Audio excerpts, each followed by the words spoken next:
اب یہ ایک تماشا مچایا ہوتا ہے. یہ ڈرون آنے کیوں دیے, یہ پاکستان کے اندر گھسے کیسے, اس کے بعد یہ ڈرون کرنے کیا آئے تھے, یہ ہمارے کیا کر رہے ہیں, کہتے ہیں ہماری یہ ٹیکنالوجی ہے, یہ ٹیکنالوجی.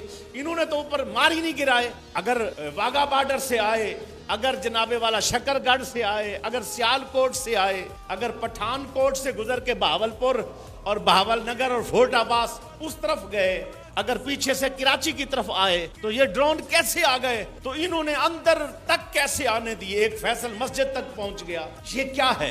اب قرآن سے پوچھتے ہیں, آیت نمبر 16, جب کوئی یہ جنگی پالیسیاں ہوتی ہیں, جنگی منصوبہ بندی ہوتی ہے, کوئی یہ نہ کہے کہ تلوار لیں اور فوراً بھیڑ جائیں اور فوراً لڑ جائیں. اللہ کہتا ہے کہ تمہارے دو لمحوں کی خاموشی یا انتظار یہ بھی جنگی ہوتا ہے. فوراً مجاہد سے یہ مطالبہ نہ کرو کہ ابھی لڑو, ابھی جواب دے, ابھی ٹکڑے ٹکڑے کر. مجاہد دوسرے کو تھکاتا ہے, مجاہد دوسرے کا زور دیکھتا ہے, مجاہد دوسرے کی وہ جو چال ہے اس کو بھانپ کے پھر بدلہ لیتا ہے, پھر جواب دیتا ہے. انہوں نے ڈرون بھیجے اسی لیے کہ ہمیں پتہ چلے کہ جناب ایئر ڈیفنس سسٹم کہاں کہاں نصب ہے, کہاں کہاں ان کا ایئر ڈیفنس سسٹم موجود ہے, ہمیں اطلاع ہو, پھر جا کر ہم ان کے اوپر اگلا اٹیک کریں. انہوں نے ڈرون بھیج کر یہ چیک کرنا چاہا. کمال حکمت عملی ہماری فوج کی, آئین بالکل قرآن کے مطابق. سورہ انفال آیت نمبر 16 قرآن کے مطابق ڈرون بھیجتے گئے, انہوں نے چھیڑا ہی نہیں. وہ اندر داخل ہو گئے,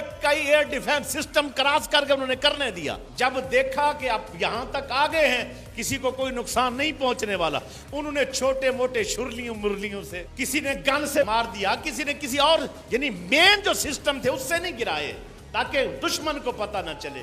یہ بھی حکمت عملی ہے. ابھی بھی تو اپنی فوج پہ اعتماد نہیں کرتا.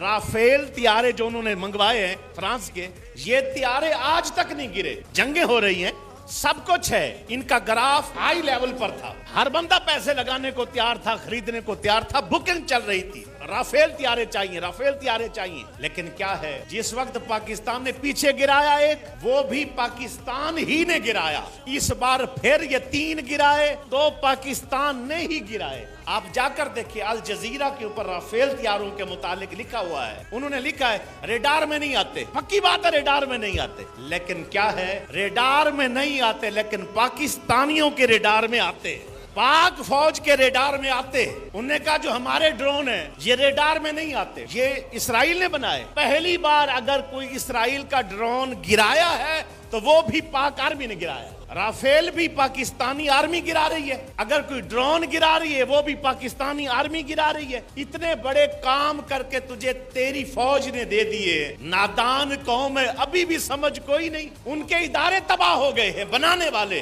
وہ ڈیفالٹ کر گئے ہیں کہ وہ بیچ رہے تھے ان کو, اتنی مارکیٹ تھی ان کی, وہ نیچے یکدم ان کا گراف گر گیا. کس وجہ سے؟ کہتے پاکستانی مار دیتا. گولیاں دا بچاؤ, میزائل کا بچاؤ, اور اس کے بعد یہ حملہ ہو اور جو بچا جائے نا, یہ زیادہ مشکل ہوتا ہے.